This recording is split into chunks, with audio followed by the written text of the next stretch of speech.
संसार के कष्ट सात्विक पुरुषों को भी विचलित कर देते हैं और उनके मन में भगवत प्राप्ति के अतिरिक्त अन्य जो दूषित वासनाएं हैं वो भी उत्पन्न उनके मन में हो जाया करती। पर साधकों को उनसे सावधान रहना चाहिए।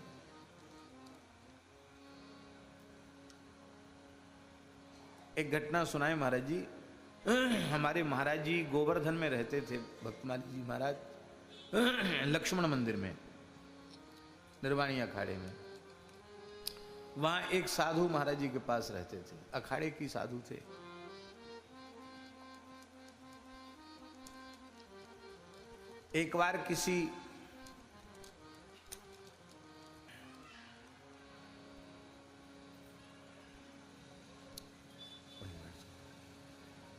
एक बार वहीं बैठ जाओ, है ना। एक बार किसी संपत्तिशाली महंत ने उनको बहुत अपमानित किया। महाराज जी सत्य घटना। कई बार महंतों को भी बड़ी अपनी महंती की ठसक होती है। गरीब साधु का कई बार बड़ा भारी अपमान हो जाता। महात्मा अच्छे थे, बालकालीन संत थे, लेकिन उनका अपमान बहुत ज्यादा कर दिया। अच्छा, मैं भी जमींदार बड़ा महंत बन के दिखाऊंगा, धनी मानी बन के दिखाऊंगा। ये वासना उनके मन में हो गई। गिरिराज जी में रह के साधन करते थे, महाराज जी के पास रहते थे, पढ़ते भी थे, व्याकरण भी पढ़ते थे महाराज जी। तो किसी महात्मा ने उनके ऊपर कृपा कर दी और हनुमान जी का कोई अनुष्ठान बता दिया। धन प्राप्ति के लिए वो हनुमान जी का अनुष्ठान करने लगे। 41 दिन का अनुष्ठान था। रात्रि में वो स्नान करके 11 साढ़े 11 बजे रात को बैठते थे और 3 बजे रात तक जपने का नियम था। उस समय जपते थे वो। और अभी भी वो बट का पेड़ है जो बगल में निर्मोही अखाड़ा है ना, बल्लो बाबा वाला अखाड़ा, उस अखाड़े में जो बट का पेड़ है वो पहले बहुत विशाल था, अभी भी विशाल है। तो उसकी डाल इधर तक सब आई हुई थी। ये जो निर्वाणी अखाड़ा है, यहाँ तक उसकी पूरी छाया डाल सब आई हुई थी।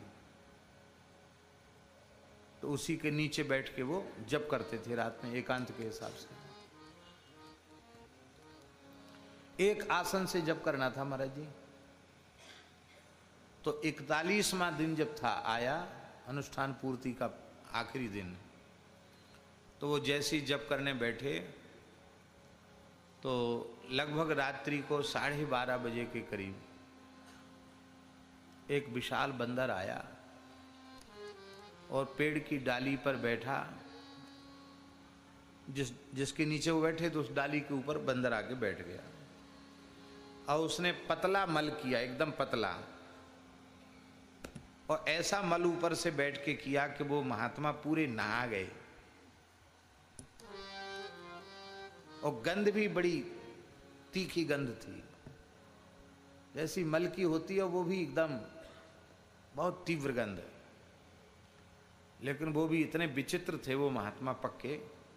और अब चाहे जो हो, मैं आसन तो नहीं खोलेंगे। 40 दिन जब हमारा नियम चला है तो 41वें दिन भी आसन तो नहीं खोलेंगे, नियम तो पूरा करेंगे। ठीक 3 बजे तक वो बैठे रहे, पूरा नहा गए थे, ठंड का समय था, पूरे नहा गए थे मल से।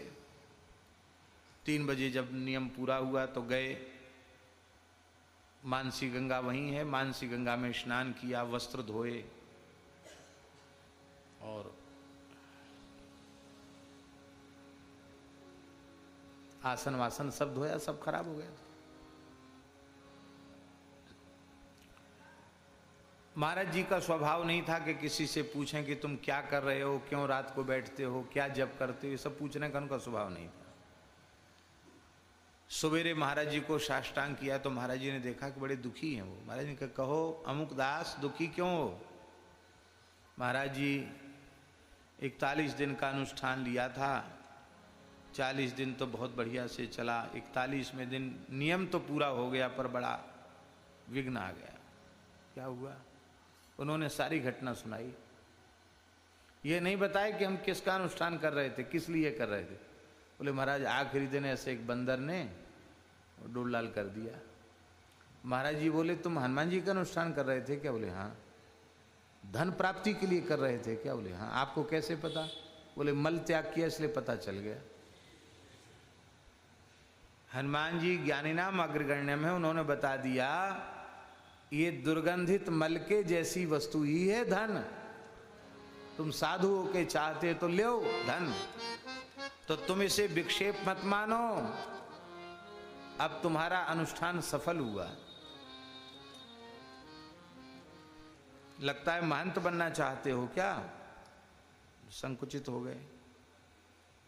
बोले नहीं महंत वहंत तो क्या, लेकिन हाँ अब गरीबी में नहीं जीना चाहते। बोले तो हो गया, तुम्हारा अनुष्ठान पूरा हो गया। महाराज जी वे महानुभाव कई हजार बीघे जमीन के मालिक बने। हम समझते 2,500-3 हजार बीघा जमीन के मालिक, कई स्थानों के मालिक बने, बहुत बड़ी संपत्ति अर्जित की उन्होंने। अब वो महानुभाव अभी शरीर में है इसलिए हम नाम नहीं लेंगे और जगह वगैरह का नाम नहीं बताएंगे, लेकिन हम सब जानते हैं सच्ची घटना है। बहुत बड़े महंत हुए। तो धन की वासना कई बार सत्पुरुषों के भीतर भी आ जाती है, पर बहुत विनम्रता पूर्वक हम प्रार्थना कर रहे हैं विरक्त साधक के भीतर धन प्राप्ति और कंचन और कामने की प्राप्ति की वासना आ जाए, ये विरक्त साधु के लिए अत्यंत दुर्भाग्यपूर्ण है। और गृहस्थ साधक के भीतर परधन और परस्त्री के प्रति आकर्षण उत्पन्न हो जाए, यह उसके लिए बहुत भारी दुर्भाग्य की बात है। विरक्त साधु को धन मात्र स्त्री मात्र के आकर्षण से अपने को बचाना है। और जो गृहस्थ आश्रमी लोग भगवत प्राप्ति के पथ पर, कल्याण के पथ पर अग्रसर हो रहे हैं, उन्हें परधन और परस्त्री के आकर्षण से जीवन पर्यंत अपने को बचाना है, तब वे इस मार्ग पर आगे बढ़ सकते हैं, नहीं तो आगे नहीं बढ़ सकते।